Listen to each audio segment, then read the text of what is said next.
Hare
Hari प्राप्ति से उपाय, हरि प्राप्ति से उपाय धरावे संतांचे ते पाय, तेने साधते साधने तुटते भवाचे बंधने। संता बिना प्राप्ति नाही, संता बिना प्राप्ति नाही, ऐसे वेद देती ग्वाही, तेने साधते साधने तुटते भवाचे बंधने। एका जनार्दनी संत, एका जनार्दनी संत पूर्ण करते मनोरथ, तेने साधते साधने तुटते भवाचे बंधने।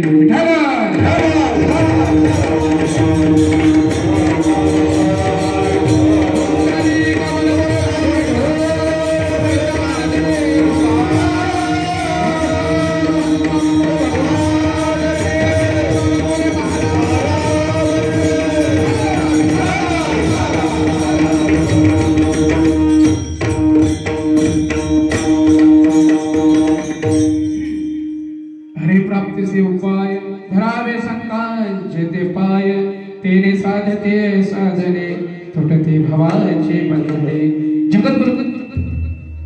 जगद्वंदनीय ज्यांची सावकारकी पूर्ण जगताला माहिती आहे असे आपल्या पैठण निवासी सर्वांच्या आवडीचे प्रेमाचे तसे संतांच्या ज्यांनी हृदयावर नाव कोरलेले आहे असे श्री ज्यांचा पदवी मिळाली नाथ बाबा शांतीचे ब्रह्म त्यांना पदवी मिळाली असे एकनाथ महाराजांचा हा अभंग आपल्या सर्वांच्या सेवेकरता निवडलेला आहे। विठ्ठला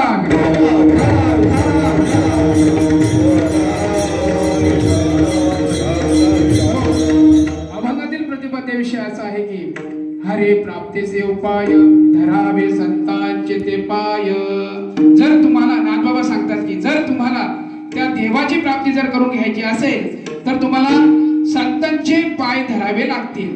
त्याने काय होईल तर तुम्हाला तेने साधती साधने, पण त्याच्यावर काय करावे लागेल, संत तुम्हाला काय देतील तर तेने साधती साधने, ते तुम्हाला अनेक प्रकारची साधनं सांगतील आणि त्या तेने साधती साधने तुटती भावाची बंधने। त्या साधनांचा तुम्ही अंगीकार केला तर तुमच्या या भवरोगातील जन्म मृत्यूचे फेरे तुमचे चुकले जातील।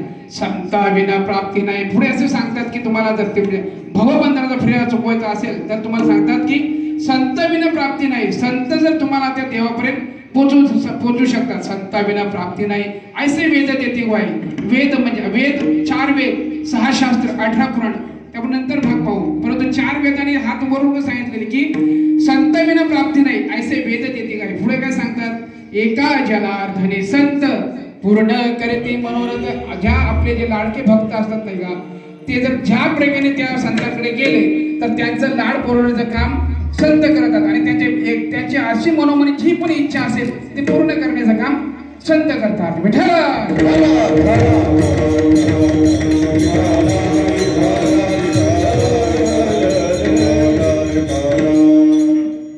थोडासा पर्याय द्यायचा तो असा की मागील 68 वर्षापासून चालत आलेला हा अखंड नामयज्ञ सोहळा, या सोहळ्यातील आजच्या 6व्या दिवसाची सेवा हरिभक्तपरायण श्री गुरु सद्गुरु केशवबाबा दळवी यांची होती, परंतु अपरिहार्य कारणामुळे ती आज या मजब आमराच्याकडे वाट्या आली।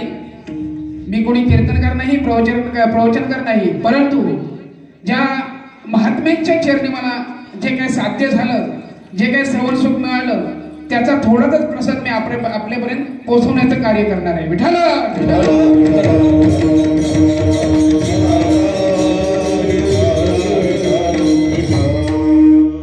खरं म्हटलं तर आज दशमीचा दिवस आहे आणि आज ठरलेली सेवा ही केशवबाबांची असते, परंतु ते आज काही कारणास्तव या ठिकाणी आले नाहीत। परंतु ज्यांनी ह्या मागील 68 वर्षामध्ये ज्यांनी त्या काळामध्ये जेव्हा कसली दळणवळणाची सेवा नव्हती त्यावेळेला पायीपीट करून त्याने अनेक डोंगर पालथे घालून या ठिकाणी दाभिळ गावावरून येऊन या ठिकाणी ज्यांनी ह्या परमात्म्याचं रोपटं बीजरोपण केलं, त्या प्रथम त्या वैकुंठवासी गुरुवर्य हनुमंत बाबा मोरे यांच्या चरणाचे साष्टांग प्रणिपात करतो. तसेच त्यांच्या मागोमाग ज्यांनी पावलावर पाऊल ठेवून आपल्या संप्रदायाची धुरास खांद्यावर घेऊन अनेक गावात अनेक साधकांचा उद्धार केला असे आमचे सर्वांचे आवडते हृदयस्थ प्रेमी असणारे आमचे सद्गुरू वैकुंठवासी गुरुवर्य हरचंद्र बाबा मोरे यांच्याही चरणाशी प्रणिपात करतो. तसेच आमचे सर्वांचे आवडते हृदयस्थ किंवा आमच्या संप्रदायाचे प्रेरणास्थान असणारे सर्वांचे जवळचे लाडके लेडीवाळ असं व्यक्तिमत्व असणारे आमचे गुरु श्री गुरु रघुनाथ दादा मोरे यांच्या चरणाचे साष्टांग दंडवत घालतो आणि माझ्या सेवेला सुरुवात करतो.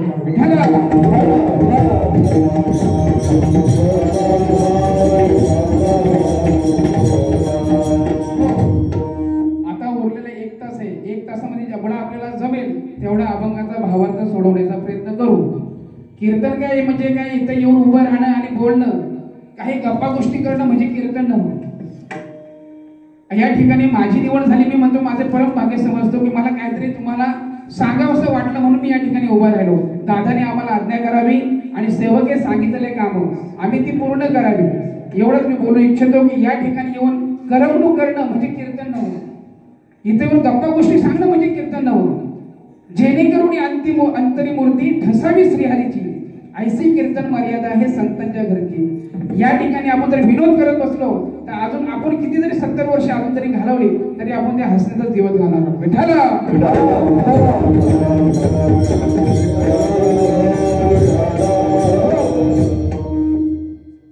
या ठिकाणी जमलेले सर्व गायकवाड वृंद मृदुंग मार्तंड असे श्रोते वर्ग तुम्हा सर्वांच्या चरणावरची नतमस्तक प्रणिपात करतो आणि खास करून दादा तुमच्या चरणावरती प्रणिपात करतो. अशोक दादा तुमच्या चरणावरती पित्तावड्यातून आलेले सर्व तुमच्या चरणावरती नतमस्तक होतो आणि सेवेला सुरुवात करतो. विठ्ठल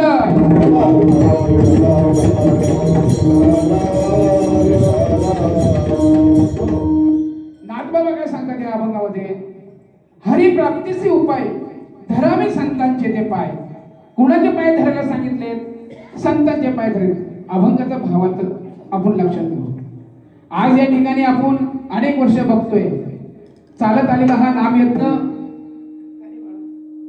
या नामयज्ञामध्ये असलेली ही कीर्तन रूपी सेवा. कीर्तनाची गोडी देवनिवडी आपण देवनिवडी आपण.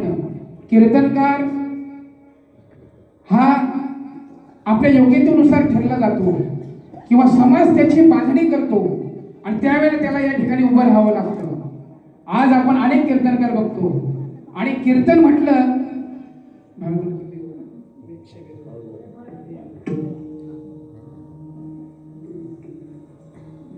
की आपलं कीर्तन म्हणजे काय? या ठिकाणी येऊन कीर्तन करणं म्हणजे कीर्तन नव्हतं. तुकाराम महाराज म्हणतात अंतरंग सांगणे व्यापारी. त्याला त्याग करायचा.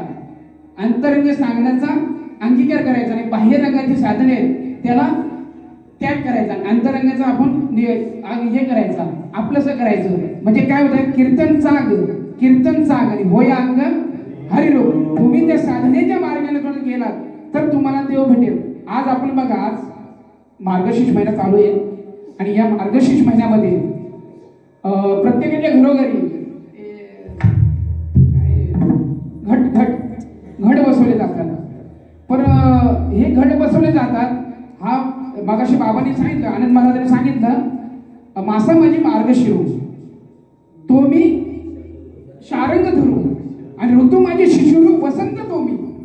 म्हणजे शिशिर जो आहे ना हा ऋतू तो पण मीच आहे आणि वसंत ऋतू पण मीच आहे. ती काय तर माझी विभूती आहे असं कोण सांगतात? कृष्ण परमात्मा गीतेमध्ये सांगितले आणि माऊलींनी याच्यामध्ये सांगितले ज्ञानेश्वरीमध्ये. पण मार्गशीर्ष जो महिना आहे या मार्गशीर्ष महिन्यामध्ये ज्याच्या त्याच्या घरी लक्ष्मीचं वास्तव्य केलेलं असतं किंवा त्या घटाच्या माध्यमातून देवाला तिनं आराधना केली जाते आणि तिनं आपल्या घरामध्ये तिचा प्रवेश व्हावा एवढा अट्ठास प्रत्येक लक्ष्मीचा घरलक्ष्मीचा गृहलक्ष्मीचा असतो. परंतु या लक्ष्मीचा अट्ठास एवढा असेल प्रत्येक गुरुवारी त्यांना म्हणजे बाजारातून खर्च करणं, तिथं येऊन त्यांना सगळं व्यवस्था करणं, पुढे त्याची वाटचाल करणं, संध्याकाळी त्याचा दुसऱ्या संध्याकाळी त्याचं उदपन म्हणजे कसं वाहन करणं व सगळ्या गोष्टी येतात. परंतु माझ्यामध्ये माझी अल्पमती एवढी सांगते, जर तुम्ही लक्ष्मीला नका आणू, त्याच्याबरोबर जर विष्णू नारायण जर फोटो ठेवला तर तुमच्या जीवनाचा सार्थक व्हायचा झाला नाही.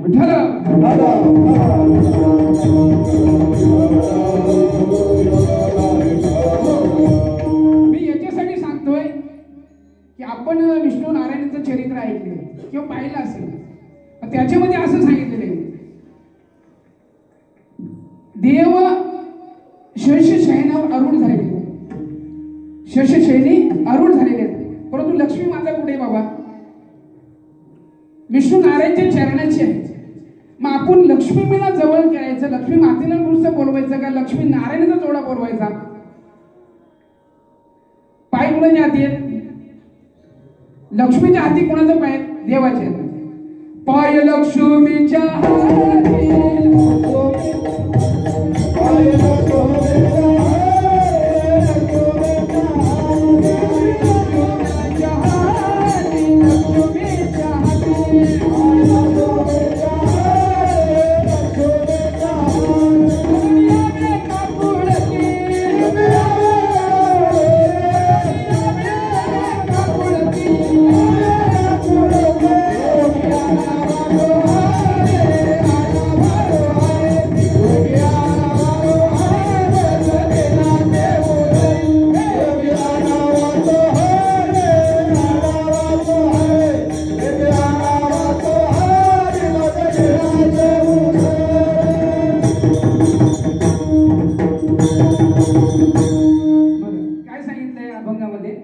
पाय लक्ष्मीच्या हाती म्हणून यावे का पुळती.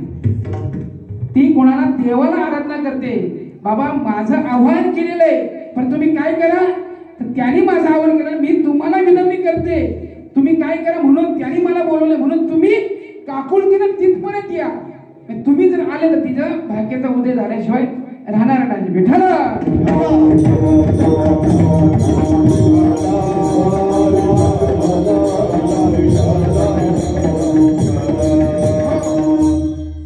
प्रत्येकाला आपापली आवड वेगवेगळी असते.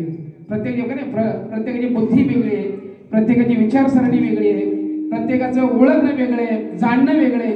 आज आपण एवढे कार्यक्रम करतो, प्रत्येकाचा आवडीचा देव वेगळा आहे, प्रत्येकाचा विषय वेगळा आहे, परंतु हा पवित्र अशा महिन्यामध्ये आलेली गीता जयंती, मी ते म्हणत की हा खूप पवित्र महिना आहे.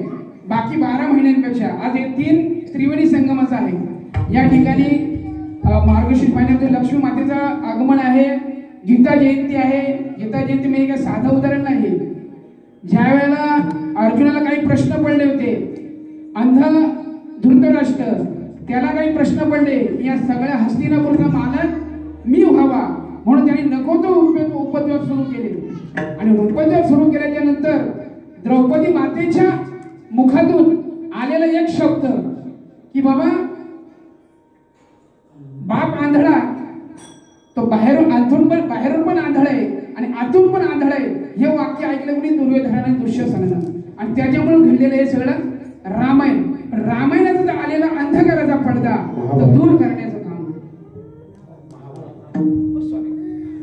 हा महाभारत घडलं. महाभारत हे नावच महाभारत असं आहे की तिथं बोलच नाही काय.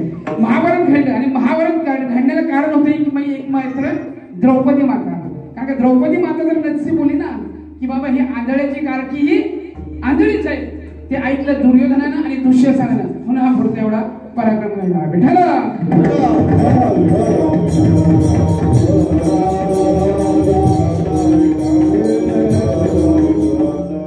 महाभारत घडता वेळी ज्यावेळेला अर्जुनाच्या डोळ्यावर जे पडळ आलं होतं ते घालवण्याचं काम कोणी केलं, तर कृष्ण परमात्म्याने केलं. काय आलं होतं, तर डोळ्यावर त्यांना आपल्या नात्याला काय म्हणजे ह्याचा पडदा आला होता ना, नातेगोतेचा पडदा आला होता. हे सगळे आप्तस्वैर्य माझे, समोर जे आहेत ते पण माझे आणि माझ्याकडे आहेत ते पण माझे. मी जर ह्यांना मारलं तर मी ह्यांना मारल्यानंतर मी भोगू तरी काय, ते राजपद भोगण्याचं मला काम काय काय माझ्या नशिबी येणार आहे का, आणि मी भोगून तरी करी काय करू. ह्या उद्देशाने तो ग्रासला होता. ह्या युक्ती त्याला शेवटी देवाने सांगितलं की मी सांगेल युक्तीच्या गोष्टीच्या, तू माझं जर ऐकलंस विजय तुझाच आहे. शेवटी विजय कोणाचा होता? देवाचाच होता. कारण मारणारा कोण होता? देवच. अर्जुन कोण होता? देवच. आणि तिकडे मरणारे कोण होते? कौरव. देवच. अर्जुनाच्या बाणावरचा जो शूर होता, शर होता, धनुष्यावरचा जो बाण होता तो कोण होता? देवच. आणि त्यांच्या हृदयात लागणार होता तो पण देवच होता. सांगायचं तात्पर्य होते सगळं काय देवच करणार होता, फक्त निमित्त मात्र कोण होता? अर्जुन होता. विठ्ठल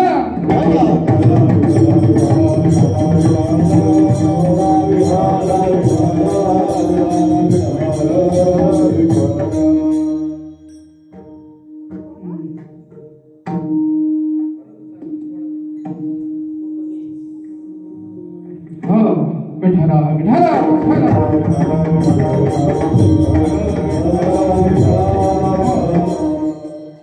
मला सांगा, या मार्गशीर्ष महिन्यामध्ये आलेली गीता जयंती, गीतेचं जर तुम्ही आपण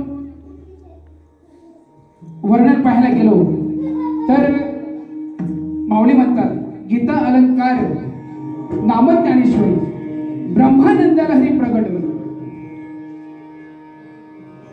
आपण